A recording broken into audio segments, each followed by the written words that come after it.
적중하신 토토방방 가족방분들 모두 축하드립니다. 저희 가족방에서 모든 경기 언오버 및 핸디캡 최종 조합 공유해 드리고 있습니다. 적중률 높은 가족방 입장은 고정 댓글에 있는 링크로 문의해 주시기 바랍니다.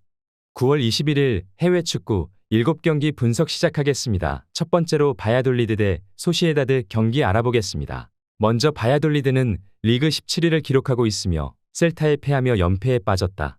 교체로 들어온 나울 모로의 득점이 나오긴 했지만 상대의 파상 공세에 무너졌고 중앙 미드필더인 마틴이 퇴장당하는 악재도 있었다. 때문에 이번 홈 경기를 통해 반등을 노려야 한다. 마틴이 못 나오긴 하지만 페레스와 아말라의 중원 조합이 나설 수 있고 후안미는 팀의 공격을 이끌 수 있는 상황이다. 이어서 소시에다드는 연패를 기록하고 있는 상황이다. 지난 라운드 원정 경기에서는 마요르카 상대로 경기를 지배했지만 골 마무리가 아쉬웠다.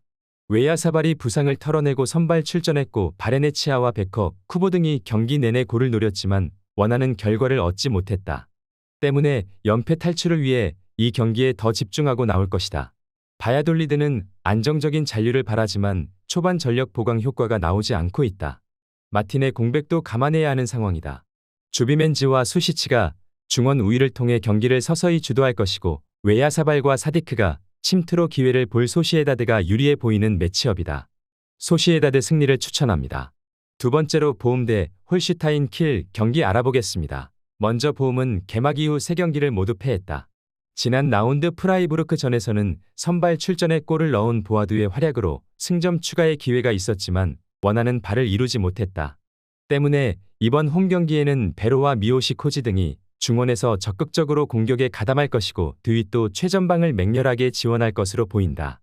이어서 홀슈타인은 승격팀으로 안정적인 잔류를 원하고 있지만 출발이 불안하다. 지난 라운드에서는 홈에서 6실점을 하는 등 시즌 3경기에서 11골을 허용했다. 마치노 슈토와 포레스 등 기회를 득점으로 연결할 공격 자원이 있지만 수비진이 흔들리고 있다. 팀에서는 칼 유한손에게 리더의 역할을 원하지만 기대만큼 안정감이 없다. 두 팀은 서로가 아니면 승리가 쉽지 않은 시즌 초반이기에 전력을 다할 것이다. 그러나 홈에 이점이 있고 그나마 수비가 안정적인 홈팀에게로 분위기가 흐를 것이다. 마쇼비치와 파슬락, 비텍의 최종 수비가 상대의 침투를 저지할 것이고 드윗의 공격 전개가 있을 보움이 승리할 수 있을 것으로 보인다. 보움 승리를 추천합니다. 핸디 언오버 및 최종 조합 받아보실 수 있는 가족방 입장 방법 알려드리겠습니다. 먼저 영상 하단의 댓글을 클릭해 주세요. 두 번째로 댓글 속 가족방 링크를 클릭해 주세요. 마지막으로 채팅 참여하기 누르신 후 메시지 주시고 답장 기다려 주시면 가족방 입장 도움드리도록 하겠습니다. 그럼 분석 이어가 보도록 하겠습니다. 세 번째로 하이덴하임 대 프라이부르크 경기 알아보겠습니다. 먼저 하이덴하임은 리그 4위를 기록하고 있으며 개막 연승에 성공했지만 지난 라운드 경기에서 도르트문트에 패했다.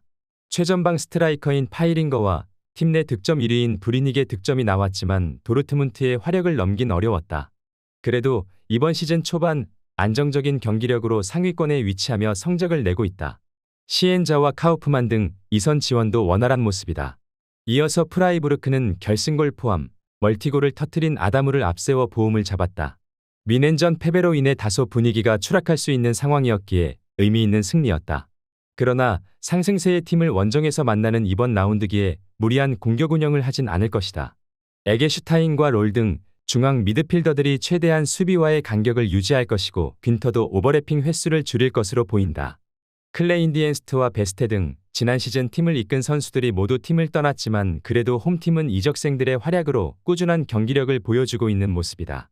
이 경기 역시 좋은 흐름을 기대할 만하다. 단 수비력이 빼어난 프라이부르크고 라인하르트가 수비 라인을 잘 리드할 것이기에 패하진 않을 것으로 보고 있다. 무승부를 추천합니다. 네 번째로 유니온 베를린 대 호펜하임 경기 알아보겠습니다. 먼저 우니온은 리그 9위를 기록하고 있으며 개막 3경기 무패를 기록 중이다.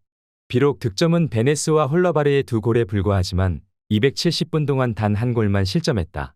지난 시즌 부진으로 인해 유럽 대항전 진출에 실패했기에 이번 시즌에 대한 의지가 남달랐는데 성적으로 조금씩 나오고 있다. 벤치 스쿼드가 다소 아쉽다는 평이었지만 정우영과 베르테센, 푸사 등이 로테이션 자원으로 나서기에 후반 경기력도 안정적인 모습이다.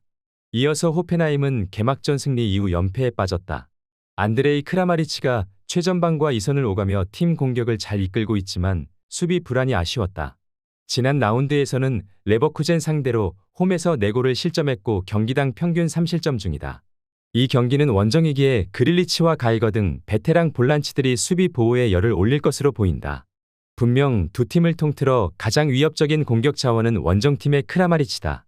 그러나 원정팀은 불안한 수비 관계로 중원이 공격적으로 나서기 어렵다. 라인을 내리고 경기에 임할 원정팀 상대로 세페르와 베네스가 공격적으로 경기에 임할 수 있고 홀러바흐가 침투로 기회를 노릴 홈팀이 승리할 것이다. 우니온 베를린 승리를 추천합니다. 핸디 언오버 및 최종 조합 받아보실 수 있는 가족방 입장 방법 알려드리겠습니다. 먼저 영상 하단의 댓글을 클릭해 주세요. 두 번째로 댓글 속 가족방 링크를 클릭해 주세요. 마지막으로 채팅 참여하기 누르신 후 메시지 주시고 답장 기다려 주시면 가족방 입장 도움드리도록 하겠습니다. 그럼 분석 이어가 보도록 하겠습니다. 다섯 번째로 브레멘 대 바이에른 뮌헨 경기 알아보겠습니다. 먼저 베르더 브레멘은 리그 8위를 달리고 있으며 마인츠 원정 승리로 이내 시즌 첫 승을 신고했다. 개막 이후 도르트문트전 무승부를 비롯해 승리가 없었는데 첫 승 신고로 이내 무패를 이어가고 있다. 상대의 집중 견제에 고전했던 두쿠시는 마인츠전을 지배하며 분위기 반등에 성공했고 스타계의 공수 활약도 좋았다. 이 경기에는 프리들이 징계로 빠지기에 스타크가 수비를 이끌 것으로 보인다. 이어서 뮌헨은 리그 1위를 달리고 있으며 해트트릭을 기록한 해리 케인을 앞세워 홀슈타인 키를 제외하고 3연승에 성공했다. 지난 시즌 무패 우승을 차지한 레버쿠젠에 밀리며 연속 우승 기록이 끝났는데 빼앗겼던 우승컵을 되찾아오려 한다. 주중 챔스 경기에서는 다시 한번 대량 득점에 성공한 케인을 앞세워 자그레브를 완파하기도 했다. 뮌헨은 주중 경기가 있었지만 홈이었고 휴식할 시간이 있었기에 부담은 없다.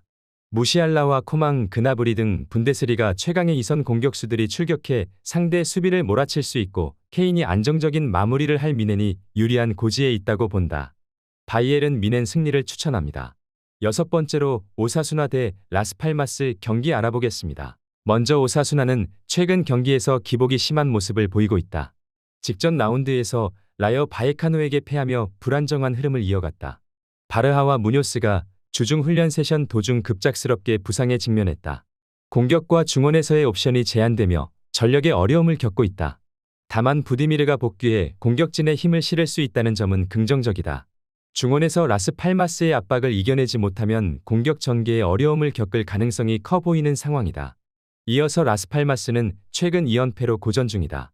직전 빌바오전에서 수적 우위를 살리지 못하고 패했으며 경기 초반 수비 불안이 드러났다.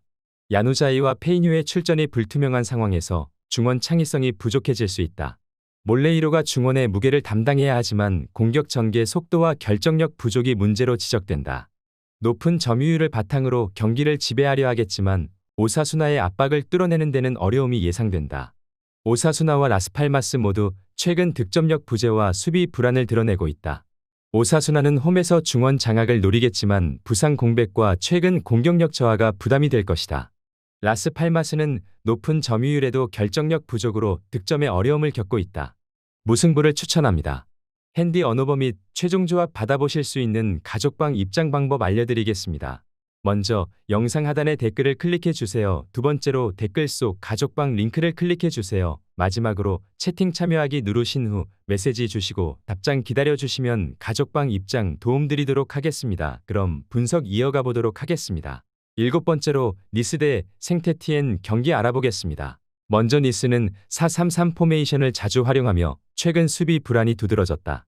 직전 마르세유전에서도 수비 실수가 실점으로 이어졌고 아브델모넴과 은다이시미의 호흡도 불안했다. 중원에서도 부다우이와 산송의 결장으로 인해 안정감이 떨어지고 있다. 공격진에서는 라보르드와 모피의 부재로 득점력이 크게 약화되었다. 그나마 개상이 득점을 노리고 있지만 결정력이 아쉬운 모습이다. 이어서 생테티엔은 4-2-3-1 시스템을 선호하며 리를 상대로 승리를 거두며 이번 시즌 첫 승을 기록했다. 라르소네르의 선방과 아피아의 수비 안정감이 돋보였으나 이전 경기들에서 수비는 여전히 불안했다. 카파로는 중원에서 공격을 이끌며 팀 내 핵심 자원으로 자리 잡았지만 최전방 시소코는 마무리에서 약점을 보이고 있다. 와즈의 부재가 큰 타격으로 작용 중인 모습이다. 두 팀 모두 공격에서 부상 문제가 크며 득점력이 저조한 모습이다. 니스는 공격진의 공백으로 득점에 어려움을 겪고 있고 생테티엔 역시 와즈의 부재로 공략에 한계가 있는 상황이다. 수비 불안 속에서도 중원 싸움이 중요해 보이는 매치업이다. 무승부를 추천합니다.